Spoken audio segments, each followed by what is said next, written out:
천국에 들어갈 것으로 착각했던 신자들. 솔로몬은 역사상 가장 지혜로운 인물로 알려져 있습니다. 그는 지혜를 통해 인생의 의미를 탐구하려고 끊임없이 노력했지만 결국 인생은 헛되다는 결론에 도달하며 깊은 실망을 느꼈습니다. 그의 연구는 지혜자와 우매자 사이에 근본적인 차이가 크지 않다는 깨달음으로 이어졌습니다. 솔로몬은 이를 세 가지 측면에서 정리했습니다. 다만 성공과 재물을 논의로 했는데 이는 그가 이미 왕으로서 누구보다 부유했기 때문입니다. 1. 죽음의 공평성. 지혜자와 우매자 모두 죽음을 피할 수 없으며 지혜가 더 긴 생명을 보장하지 않습니다. 2. 기억의 덧없음. 죽음 이후 영혼이 기억되지 않는다는 점에서 둘은 다를 바 없습니다. 3. 수고의 보편성.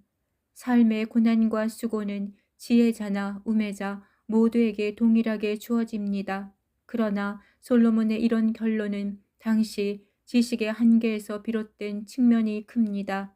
그는 지상의 삶에 초점을 맞췄고 영원한 천국을 준비하는데 필요한 계시를 충분히 받지 못했습니다. 그렇다면 현대 신자들은 지혜와 어리석음을 어떻게 바라볼까요? 오늘날의 관점에서 보면 다음과 같은 기준이 두드러집니다. 1. 물질적 우선순위. 한국인의 84%가 직업 선택 시 연봉과 안정성을 최우선으로 삼는다는 조사 결과는 돈이 삶의 중요한 잣대임을 보여줍니다. 2. 건강과 행복. 그 다음으로 건강하고 즐거운 삶을 최고의 가치로 여길 가능성이 높습니다. 3. 현실적 지혜. 사기나 보이스피싱에 속지 않는 실용적 판단력을 지혜의 척도로 삼기도 합니다. 전도서를 읽다가 발견한 솔로몬의 또 다른 통찰은 인간의 어리석음과 유혹에 대한 경고입니다. 그는 이렇게 말합니다. 마음은 올무와 금을 같고 손은 보승 같은 여인은 사망보다 더 쓰다는 사실을 내가 알아내었도다. 그러므로 하나님을 기쁘시게 하는 자는 그 여인을 피하려니와 죄인은 그 여인에게 붙잡히리로다. 여기서 올무, 금을, 포승은 어리석음과 유혹에 빠지는 인간의 연약함을 상징합니다. 솔로몬은 수많은 사람 중에서 지혜로운 일을 찾으려 했지만 1000사람 가운데서 한 사람을 찾았으나 여자는 한 사람도 찾지 못했다고 고백합니다. 이는 인간의 지혜가 얼마나 제한적인지를 보여줍니다. 아이러니하게도 솔로몬 자신도 이방 여인들의 유혹에 넘어가 이방신을 섬기는 실수를 저질렀습니다. 이로 인해 세상 지혜가 영원한 생명을 얻는데 큰 도움이 되지 않는다는 사실이 드러납니다.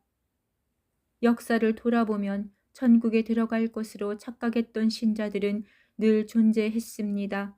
예수님 시대의 서기관과 바리새인들도 스스로 의롭다고 믿었지만 예수님은 그들이 천국에 들어가지 못할 것이라고 단호히 말씀하셨습니다. 천국과 지옥의 결정권은 오직 예수님께 있으며 그분의 뜻이 곧 현실이 됩니다. 현대 신자들 역시 천국행을 당연시하지만 예수님은 실패의 가능성을 경고하셨습니다. 요한계시록에서 책망을 받은 5교회 에베소, 사대, 도아디라, 버가모, 라오디게아는 모든 시대의 교회의 유형을 상징합니다. 이들 중 많은 교회가 천국에 들어가지 못할 위험에 처해 있습니다. 주여, 주여를 외치며 큰 사역을 펼쳤던 이들도 하나님의 뜻을 따르지 않고 불법을 행했다면 천국에서 쫓겨날 수 있습니다.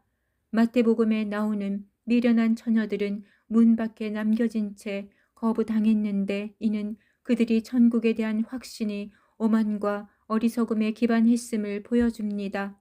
그들은 기대와 달리 바깥 어두운 곳에서 울며 이를 갈게 될 것입니다. 더욱 심각한 판결을 받은 염소 신자들은 그들의 기대와는 전혀 다른 불못의 심판을 받았습니다. 이로보건대 인간은 본질적으로 어리석고 완고하며 지혜의 한계에 갇혀 있습니다. 스스로 똑똑하다고 여기지만 하나님의 눈에는 어리석게 보입니다. 우리에게는 하나님의 완성된 계시가 주어졌지만 성령의 생수로 퍼올리는 것은 별개의 문제입니다.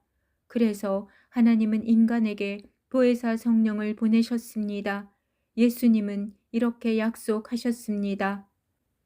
내가 아버지께 구하겠으니 그가 또 다른 보혜사를 너희에게 주사 영원토록 너희와 함께 있게 하시리니 그는 진리의 영이라.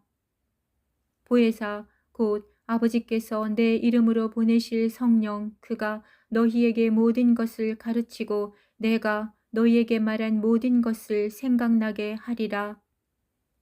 우리가 어리석음에서 벗어나는 유일한 길은 보혜사 성령의 인도를 따르는 것입니다.